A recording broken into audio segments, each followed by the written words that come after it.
Om Jnana-timirandasya Jnananjana-shalakaya Chaksuranmilitanena Tasmai Shri Gurave Namaha. Jai Shri Krishna Chaitanya Prabhu Nityananda Shri Advaita Gadadhar Shri Vasadi Gaur Bhaktavinda.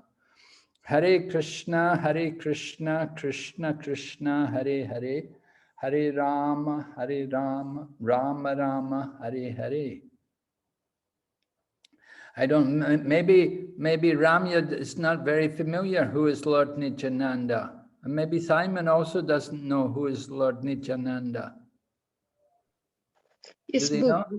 It will be a delight to hear it from you. Okay, so we say that Lord Krishna, he came in the world 5,000 years ago, of course, and he came with his brother, Lord Balaram. So 500 years ago, Lord Krishna came again, but he came as Chaitanya Mahaprabhu. Chaitanya Mahaprabhu is the combined form of Radha and Krishna. They appear in one form. Chaitanya Mahaprabhu is Krishna, but he's come in the mood of Radha.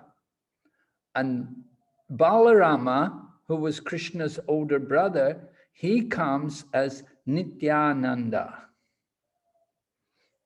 So these two souls, Chaitanya and Nityananda, we often refer to them as Gora and Nitai.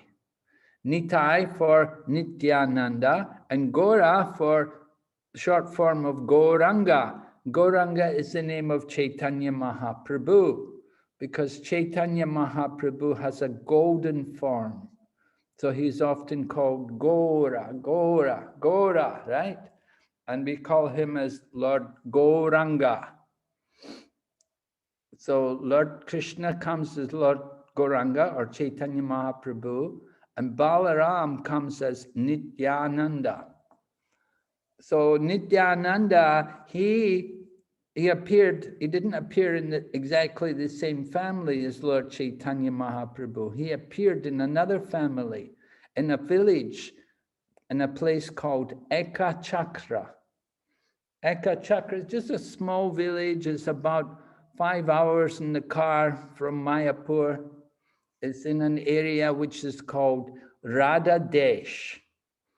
Radha Desh means where there's no Ganga flowing. But there's many great devotees came from there. So Lord Nityananda, he appeared in this village of Ekachakra. And he was the eldest son of a Brahmana named Harai Oja. And his mother was called Padmavati. So the mother and father, they loved their oldest son so much, they couldn't take their eyes off him. So Nityananda understood that his mother and father were very attached to him. So it was arranged that a sannyasi came there to Ekachakra. And the sannyasi was given shelter in the home of Nityananda. And the father, is a Brahmana, he wants to serve the sannyasi, and he told the sannyasi, if I can help you in any way, if I can do anything to serve you, you please don't hesitate to ask me. Whatever you need, I'll be happy to provide for you. No, so the Brahmana, the sannyasi was very happy to hear this. So he said, yes, okay, before I go, I will tell you. So the sannyasi stayed there for a couple of nights and it was nicely taken care of. And when it came time to go, then he told the Brahmana, he told Nityananda's father, he said, you know, you want to give me something to help me? And he said, his father said, yes, anything, whatever I can give, I will help you. So he said, all right. He said, give me your eldest son. Let me take that boy Nitai with me because I'm going to visit all the holy places. It will be very good for him if he can come with me to help me when I travel through the different villages. And he will also be able to visit all the holy places. So the father was very dumbstruck. He never imagined the sannyasi would take his son away, but he could not refuse. So Nitai left the father and mother when he was a young boy, about 12 years old, and he went with the sannyasi. And for many years, they traveled and visited all the holy places. We said, Lord Nityananda, who did I say he was in Krishna's pastime? Ramya, are you listening? Raj. Who was Nityananda in Krishna Lila? Krishna's brother Balaram. Right. So Balarama, you know, he didn't take part in the battle of Kurukshetra. Krishna was there at the Kurukshetra war. What was Krishna doing? Ramya. He was the chariot of Arjuna. Yeah, the chariot driver He for didn't Arjuna, participate right. in the war, but he was riding Arjuna's chariot. Right, yeah, he was the driver. And so Balarama, he wasn't there. He went to visit all the holy places. He didn't want to get involved because he had friends with both sides. So he said, I'm not going to get involved in this war. This is not good. And he went away to visit all the holy places. So Balarama had visited all the holy places. And then Nityananda, he is also going to visit all the holy places. He's very happy to go and see all the places. So he went to see all the places. And then at some point they came to Vrindavan and he heard that Chaitanya, Lord Gauranga, Chaitanya, he's began the Sankirtan. They've started to do Sankirtan in Mayapur, in the Navadvip. There's a lot of Sankirtan going on there. So when Lord Nityananda, Nitai, when he heard that there was Sankirtan going on in Navadvip, in Mayapur, he came from Vrindavan and he came here. So when the two of them met, they met in the home of a devotee. There was a devotee called Nandan Acharya. So Nityananda was sitting there chanting the holy name, and Lord Chaitanya came in with all the devotees, and Lord Chaitanya saw Nitai, and he said, Nitai! And Nityananda saw Lord Chaitanya, and he said, Gora! And so he was chanting Nitai Gaur, Nitai Gaur, Nitai Gora. So you see, they were calling each other's names. So we worship these two lords, Gora and Nitai, because they're very merciful. They're very merciful because they're giving Krishna to everyone by chanting the holy name. They're teaching everyone the Yuga Dharma to chant the holy name. In other yugas, Krishna came and he killed the demons. Krishna came, he with the Sudarshan Chakra, and he would kill the demons. And Lord Rama came, he would kill the demons with his arrows and his astras. But Lord Chaitanya comes in the Kali Yuga and he's giving mercy. He's changing all the demons into devotees and teaching everybody how to chant Hare Krishna. So Lord Chaitanya is called the most merciful of all of Krishna's incarnations. And Nityananda, he is also like the older brother of Lord Chaitanya. He is like the guru. He is bringing us to Lord Chaitanya. So we get the mercy of Lord Chaitanya from Lord Nityananda. Lord Nityananda brings us to Lord Chaitanya. And from Lord Chaitanya, we can understand Radha and Krishna. Okay? Any questions?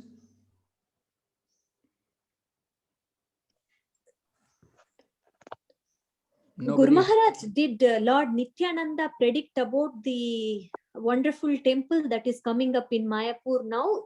Is it his prediction? No. No, it's not his prediction. The prediction was Bhaktivinoda Thakur. Okay. Bhaktivinoda Thakur. Hare Krishna Maharaj. Who is elder, Lord Chaitanya Mahaprabhu or Lord Nityananda? Lord Nityananda is a little older. He's the older brother. Okay, thank you, Maharaj.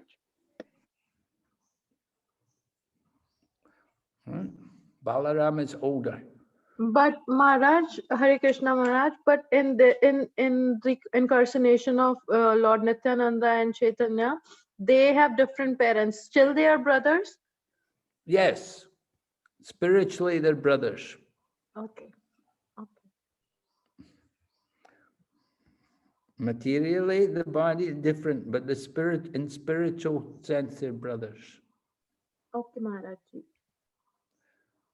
And in Lord Rama's pastime, Balaram came as Lakshman. Lakshman was the younger brother.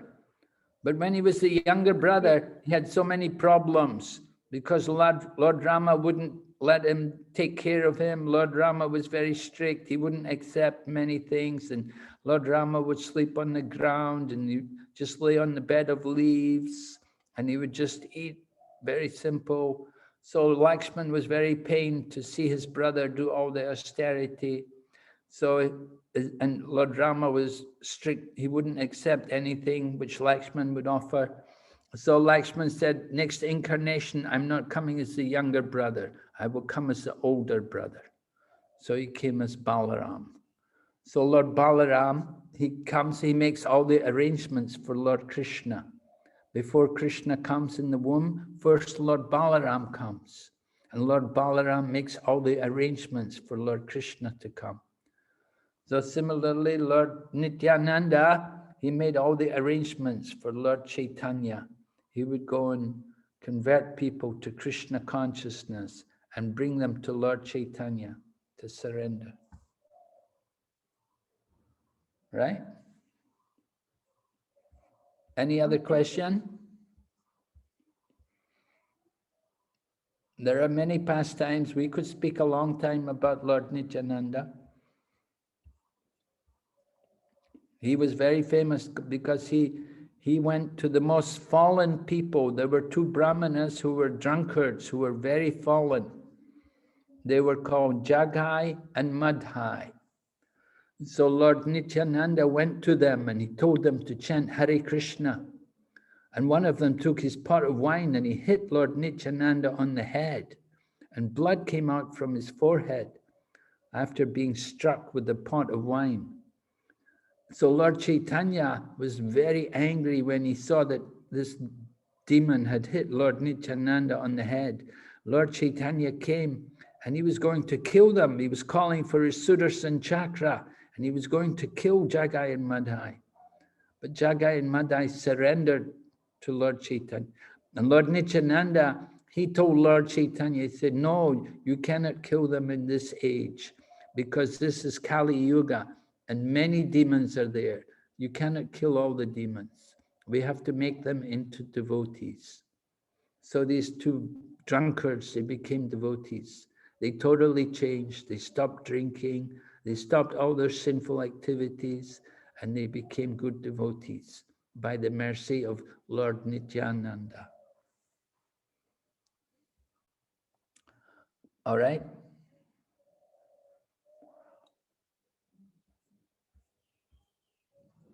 Any questions anymore?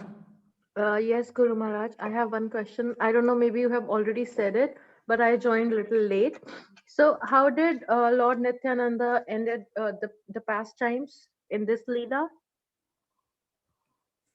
How did Lord Nityananda what? He ended the pastimes in this Leela as Lord Nityananda? Yes. How How did he did he? leave? How did he Yes. leave the world? Yes, yes. He entered into the deity. Oh, okay. There's a But- deity of Bankim Rai in Eka Chakra. Okay. If you go to Eka Chakra, there's a deity of Bankim Rai. This deity was found by Lord Nityananda, and it said that Lord Nityananda entered into the deity when he left the world. Okay. Okay. Thank Okay. you. Yes. All right. So we'll have Bhagavad Gita now, Vaishnavi.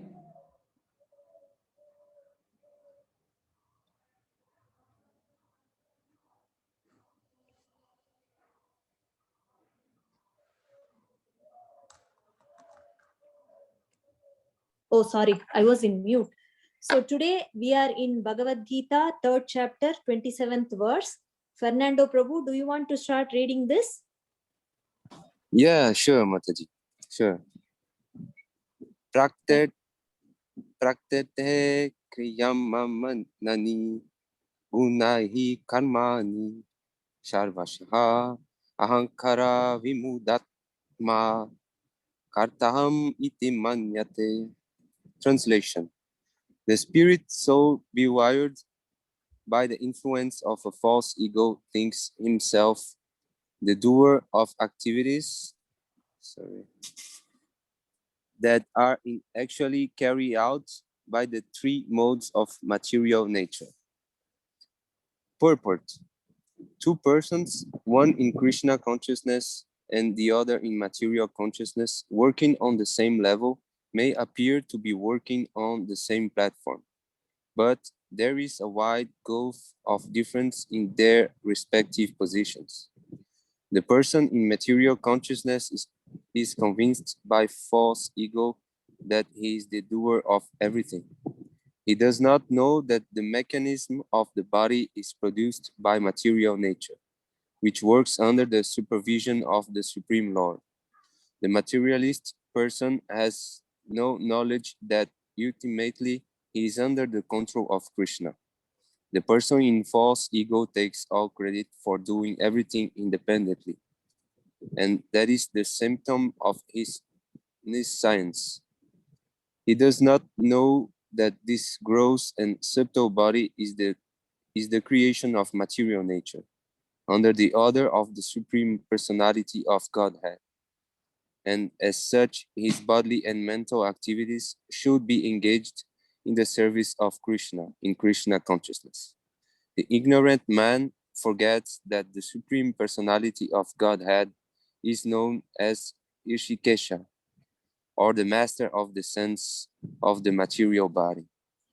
For due to his long misuse of the senses in sense gratification, he is factually bewildered by the false ego, which makes him forget his eternal relationship with Krishna. So this is a very well-known verse, often quoted by Prabhupada. It's good. If you like to memorize verses, this is a good one to remember, right? Prakrite kriyamanani gunai karmani sarvashaha ahankara vimudatma kartahamiti manyate. It's describing the person who is under the influence of illusion, because he's thinking, I am the doer. I did this. We're thinking, this is mine. I did this. This is all the ahankar, right? Ahankara vimudatma. Kartaham iti manyate. Karta, the doer, is thinking, I am the doer. This is the mudha, vimudatma. That means a big donkey, a big foolish person, very stupid person. Because they're thinking, I did this, I am the doer. What can we do? We cannot do anything. We are controlled by the material nature, by the prakriti. Ahankara vimudatma kartaham iti manya. Prakriti kriyamanani gunai karmani sarvasha. We're under the influence of the modes of nature. And the modes of nature, they're controlled by the prakriti. The modes of nature are controlling the prakriti rather. And they're controlling them according to our qualification, it's not just we're doing it, but it's going on. Material nature acts under the direction of Krishna. Right? The material nature is not independent. The material nature is controlled by Krishna. So under the direction of Krishna, the material nature acts, and we're thinking, I did it. We didn't do it. We're just the instrument. We're just like the machine. But it's all done by Krishna. Sometimes good, sometimes bad, according to our qualification. According to our karma, we get good and bad. So we have to understand our position. We didn't do anything. We can't do it. Sometimes we try, we think, I will do it, I will do it. We can't do it. Why not? Because we're just simply instruments of the material nature. But Krishna knows everybody's qualification and desire, and Krishna arranges for the material nature to act under the direction of the modes of nature. The modes of nature mean goodness, passion, and ignorance. So sometimes we act in goodness, sometimes in passion, sometimes in ignorance. Mostly we're acting in passion and ignorance. Rarely we come to goodness. And we're thinking, I'm the doer. I'm the doer. We are Godas. We are the servant of our senses. We have to learn to control the mind and senses. So we should not be bewildered. We should understand the proper nature of the world and how we are just instruments and we're controlled by the material nature. We're like puppets, right? We're like puppets and there's somebody pulling the strings on the puppets. We're the puppet and we're being controlled by the material nature according to our qualification under the direction of Krishna. He ultimately, he is the supreme controller. He decides. All right, any questions? Maharaj, the gross body is made up of the 5 elements, and the subtle body is made up of mind, intelligence, and false ego. Can I say that the subtle body is constructed by mind, intelligence, and false ego, or is the mind, intelligence, and false ego sitting somewhere in the subtle body? How do I understand this, Maharaj? The mind, intelligence, and false ego is the subtle body. That is, these elements are subtle. Mind, intelligence, and false ego are subtle. They're not manifest. They're not gross elements. They're subtle elements. So you cannot operate on someone and say, this is a person's mind. You cannot take out someone's intelligence. They're subtle.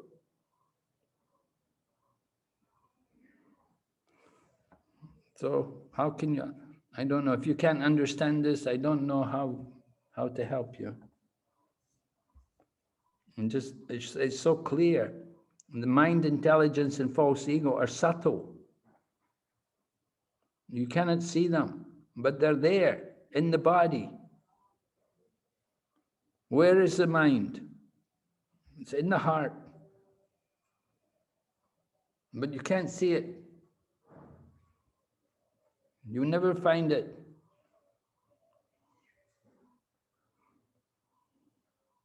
Anyway, you have to hear this philosophy more. And gradually you'll come to understand it. Okay, any other question? Hare Krishna, Guru Guru Maharaj. Can we become an instrument of Maya in material world against our will? We become instruments of Maya without even knowing it. We often do not realize that we are instruments of Maya. Yeah. We are thinking we are the doer, we are thinking we are the controller, but we are just instruments in the service of the Maya, in the service of the illusion, the illusory energy. So certainly we don't know it. People who are serving Maya, who are in the illusion, they don't know, they don't think I'm in illusion, I'm in Maya. They don't know this philosophy. They don't know this knowledge. They cannot understand their position. But one who has studied Bhagavad Gita, one who has heard this knowledge, they can understand. They know.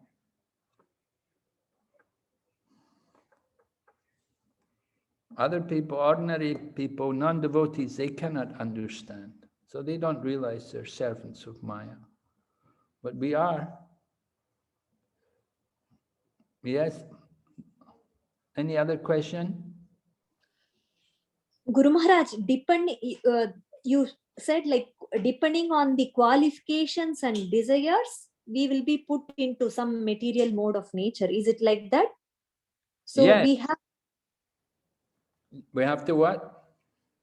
So it depends upon our desire, or like that. So Well, yes, our desire and qualification.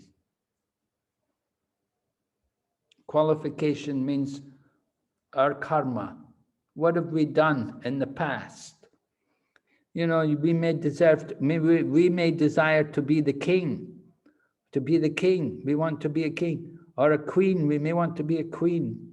We may become a queen bee instead of a queen of a country. May be simply a queen of a bunch of bees in a beehive. So we have to be careful what we desire and what is our qualification. We get the resultant of everything. We desire something and we have a qualification another way, we get the resultant. You know, it's not you get just your whatever you desire, but you get according to how qualified you are. Are we pious? Are we really pious? If you're really pious, then you get better result. If we're not really pious, we may desire something good, we'll get something not so good because we have no qualification. We didn't do any pious activities. We didn't do any good deeds. Therefore, we don't get any good results.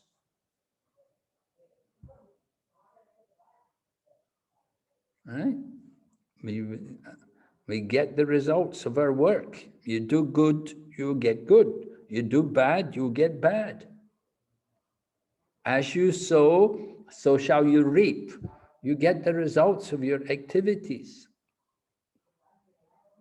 Is it clear? yes, Guru Maharaj, yeah, this is clear. I'm just thinking how we are being controlled by these three modes of material nature. Like if some said, then is there no chance for a person who didn't do any pious activities to come to this devotional service to escape from this illusion, Guru Maharaj? Because he is thinking, I am the doer, and he's doing all bad activities, and how to escape from this? And we are controlled by material modes of nature also. So how can he get free? He needs a mercy. He needs mercy of a devotee. Somehow he has to contact a devotee. The devotee has to give some mercy to him. And he has to take advantage of that mercy. But just like devotees, we go and we distribute books and we have programs. How many people come? Even the people who come, they may not take the teaching seriously. They may not take advantage of the mercy which they're being given. But still the devotee will try. He wants to give mercy. He wants to help people. He wants to bring them out of their illusion, and he will try. So we have to see what is Krishna's plan. You see, we say you can bring a horse to water, but you cannot make it drink. So the same way, we may give people mercy, but they may not take it. They may not want it. They may not accept the mercy we try to give them. But still, we keep trying. We keep trying. Just like there's a story that two men were walking home one day and they saw one scorpion was drowning in the river. So this man one man, he picked out the scorpion. He thought, oh, the scorpion's drowning there. Let me save it. So he picked it out of the water. But when he picked it out of the water, it bit him. So the bite was very painful. So he dropped the scorpion, it fell back into the water.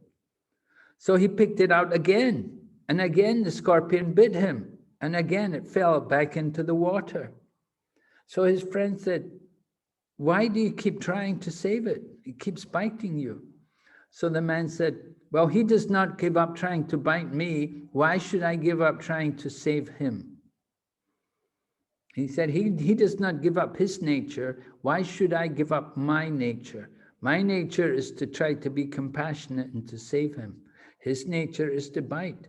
He's not giving up his nature. Why should I give up my nature?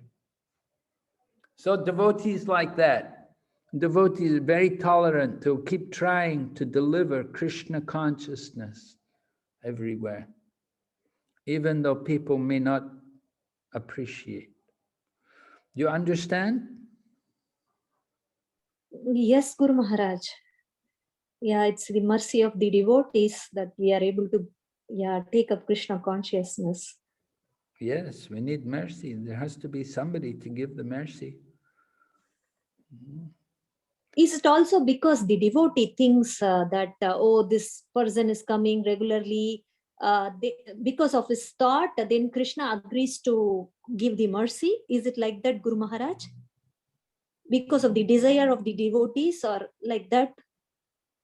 Yes, if the devotees desire, then it helps for another person to come to Krishna consciousness. If the devotees are always wishing good for others, then it helps people to come to Krishna consciousness. But Krishna does not force people to come.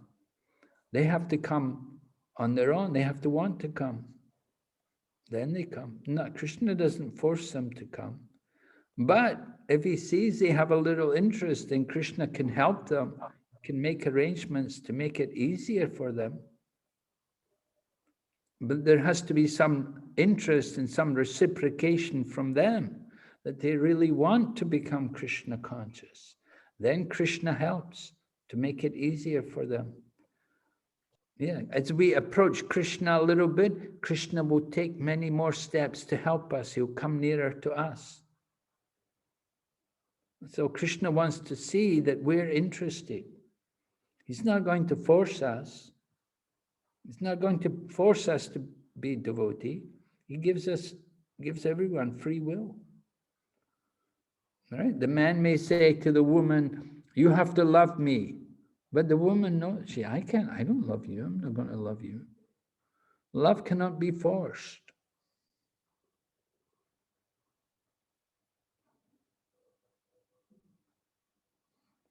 So our relationship with Krishna depends also on our own self. What is our desire? Do we want to be with Krishna? Do we want to love Krishna, to serve Krishna?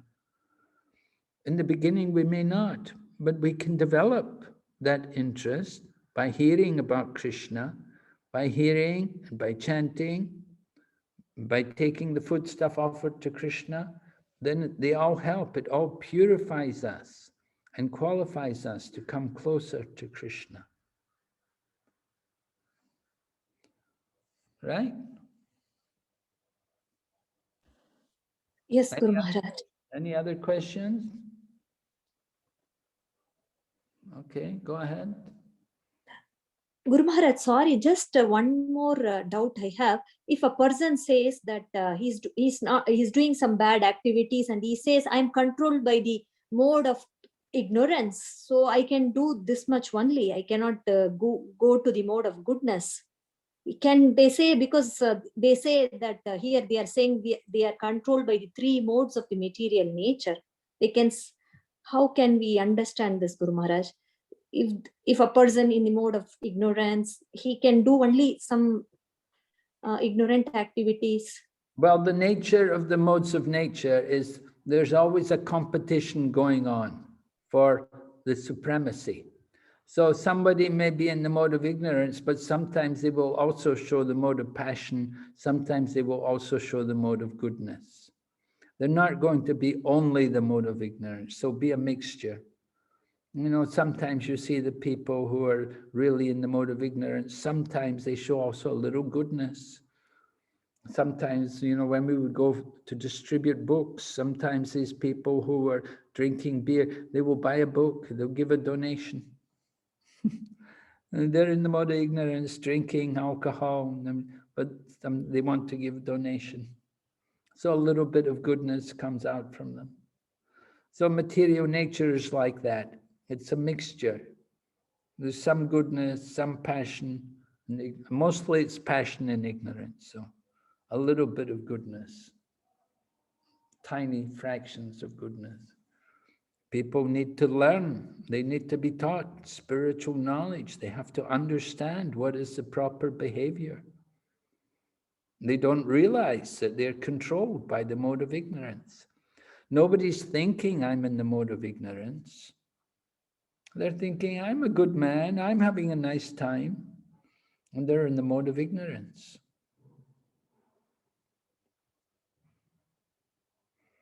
And if you die in the mode of ignorance, next life you will take birth in the mode of ignorance. You'll become an animal.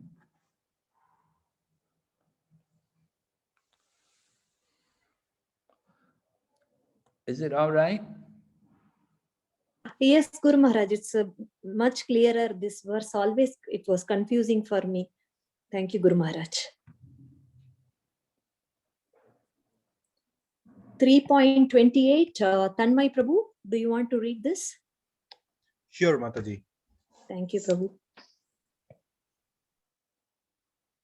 Tattva vittu mahabaho guna karma vibhagoya gayo guna guneshu vartanta iti matvana sajjate. One who is in knowledge of the absolute truth, O mighty armed, does not engage himself in the sense and the sense gratification, knowing well the differences between work in devotion and work for fruitive results.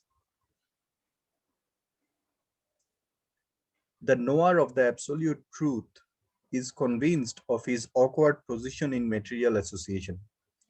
He knows that he is part and parcel of the Supreme Personality of Godhead, Krishna, and that his position should not be in the material creation. He knows his real identity as part and parcel of the Supreme, who is eternal bliss and knowledge, and he realizes that somehow or other he is entrapped in the material conception of life. In his pure state of existence, he is meant to dovetail his activities in devotional service to the Supreme Personality of Godhead Krishna. He therefore engages himself in the activities of Krishna consciousness and becomes naturally unattached to the activities of the material senses, which are all circumstantial and temporary. He knows that his material condition of life is under the supreme control of the Lord. Consequently, he is not disturbed by all kinds of material reactions, which he considers to be the mercy of the Lord.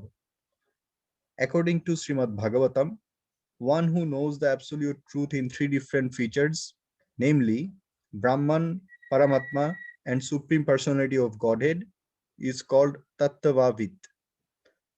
For he knows also his own factual position in relationship with the Supreme. Jai Srila Prabhupada. All right, so Krishna is explaining the difference between work in devotion and work for fruitive results. Work for fruitive results, that is called the karmi. Karmi, he wants to enjoy the work. He's thinking, what do I get? What's my result? What's the profit, right? What's in it for me? The karmi is thinking to enjoy. And the other person is working in devotion. Work in devotion means he's working for Krishna. So his work is devotion. It's, we would say, seva, right? Bhakti is doing seva, service for the Supreme Lord. So one has to understand his relationship with Krishna.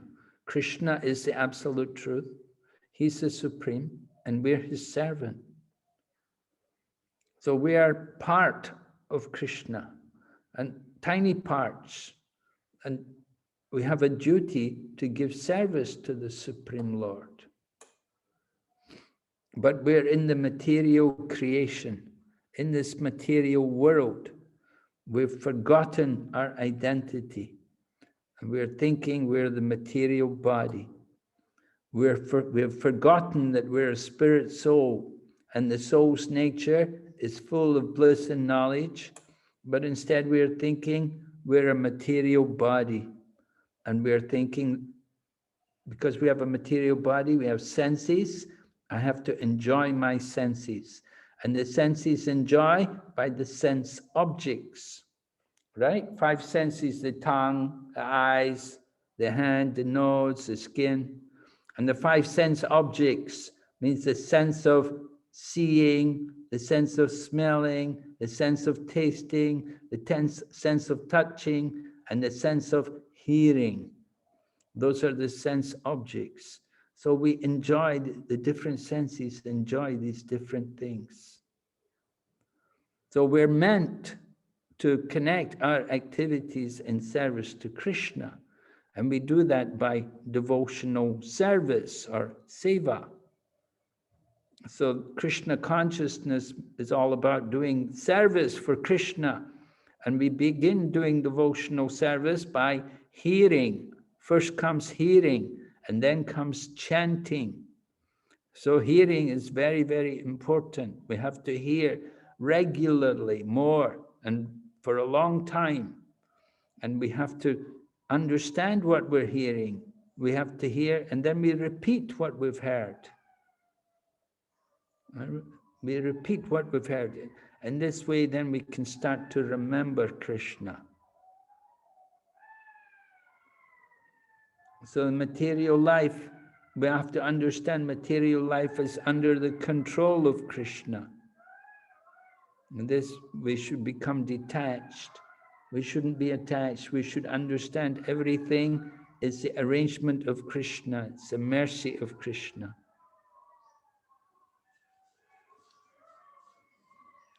So one who knows Krishna, he knows also the different features of Krishna. Just like there is Paramatma, means the Lord in the heart, and there's also Brahman, the energy, the spiritual energy. So these are all different features of Krishna. Just like you have the sun god, and you have the sun planet, and you have the sunlight. The sunlight is also part of the sun. And the sun planet is also part of the sun. The sun god, he's the controller, he's the supreme. So Krishna is the supreme, and he has also Paramatma, he has also Brahman. All right? So one who knows the absolute truth means Krishna, and Krishna has different features, we said, Brahman, Paramatma. So one who knows Krishna, then he will do service for Krishna. He knows the difference. He knows what is work in devotion and what is work for fruit of result. Work for fruit of result brings karma. It's bondage. It keeps us in material life. But work in devotion gets us liberation, gets us free. Is it clear? Is it clear? Completely clear. Any questions?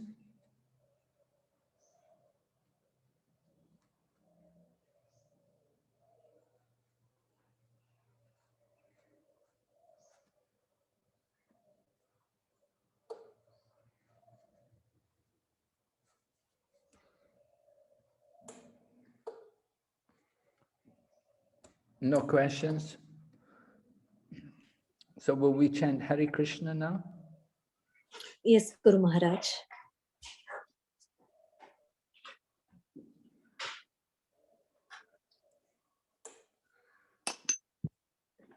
Jai Shri Krishna Chaitanya Prabhu Nityananda Shri Advaita Gadadhar Srivasadi Gaur Bhaktavinda.